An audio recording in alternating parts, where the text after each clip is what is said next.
Eric. I'm Sydney. And I'm Sequoia. And this is our Engineering 6 Project 2, the Stenography Project.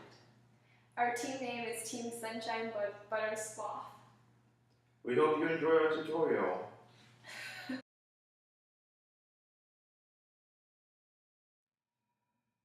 Okay, so this is a tutorial on how to use our GUI.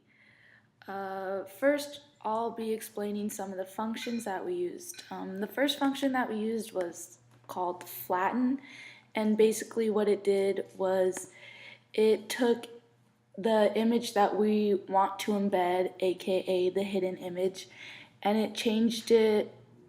It changed the pixels from a 0 or to 0 and 1, which corresponds 1 to a light image and 0 to a dark image, and it just changed the image from a grayscale to a black and white scale.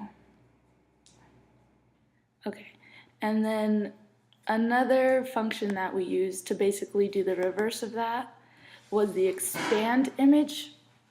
And what that did was when we recovered the function, it changed it back from a black and white to a RGB scale. It changed it to a 400 by 400 by 3 matrix instead of a 400 by 400 by 1.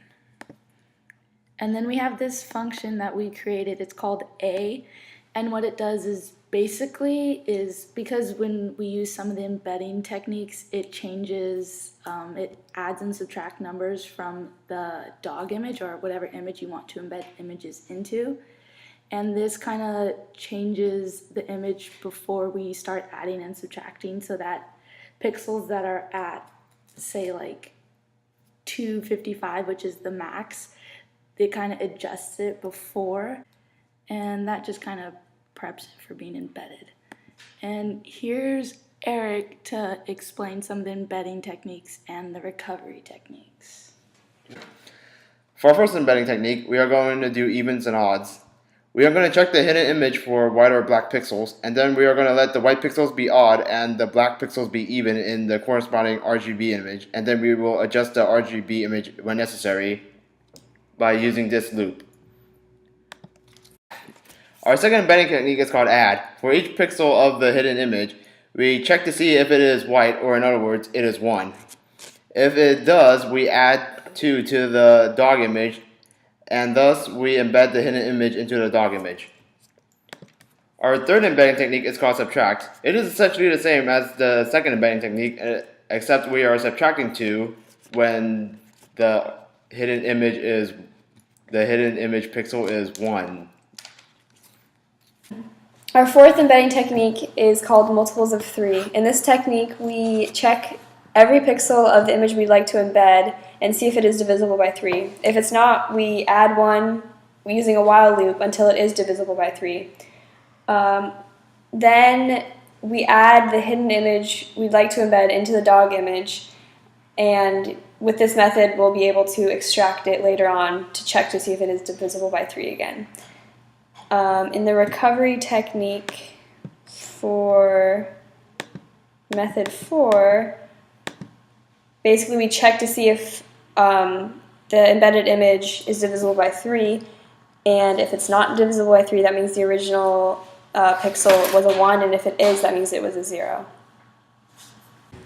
For our first recovery technique, we decided to undo the fourth embedding technique with this loop right here. And doing so, we can check for whether the pixel is even or odd, which would correspond to whether the hidden image had a white pixel or a black pixel.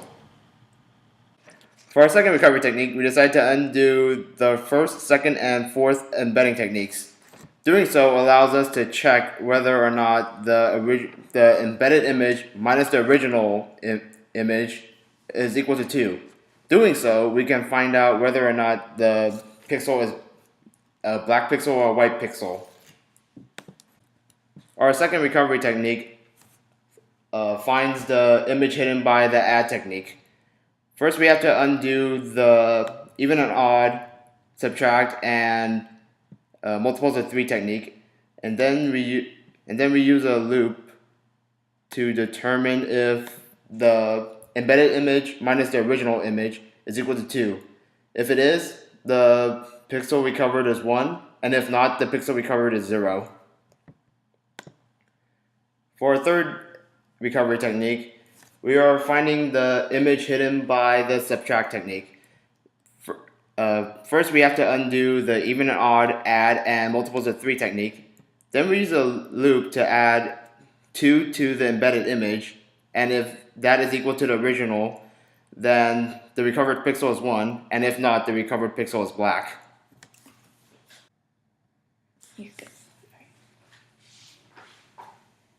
Okay, so now I'm going to show you how to use our GUI.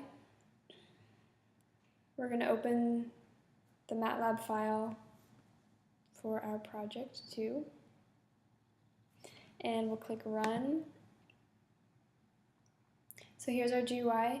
There's the embedding functions on top and the recovering functions on the bottom, and we also have a reset button that will bring you back to the beginning.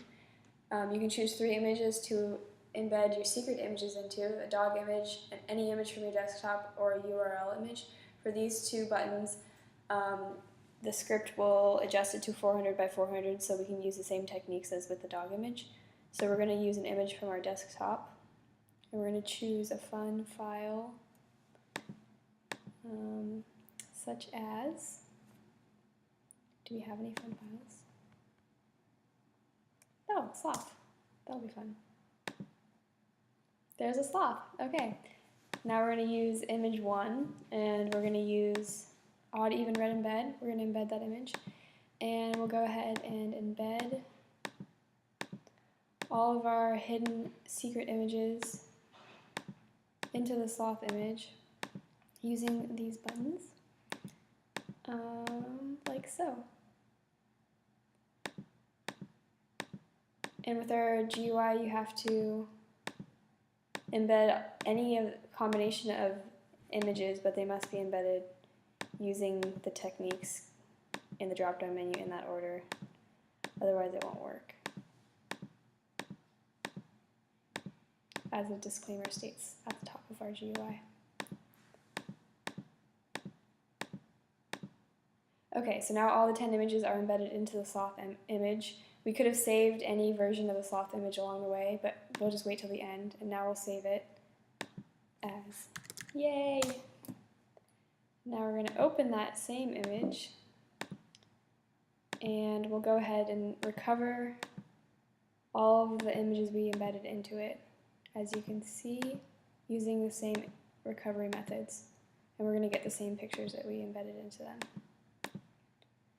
So there's all your secret images, and you can save any of the recovered images with this button. So we can save this one as secret stuff, and now the secret image has been saved. And if you want to reset your GUI, click that, and you can continue with any recovery or embedding techniques you would like.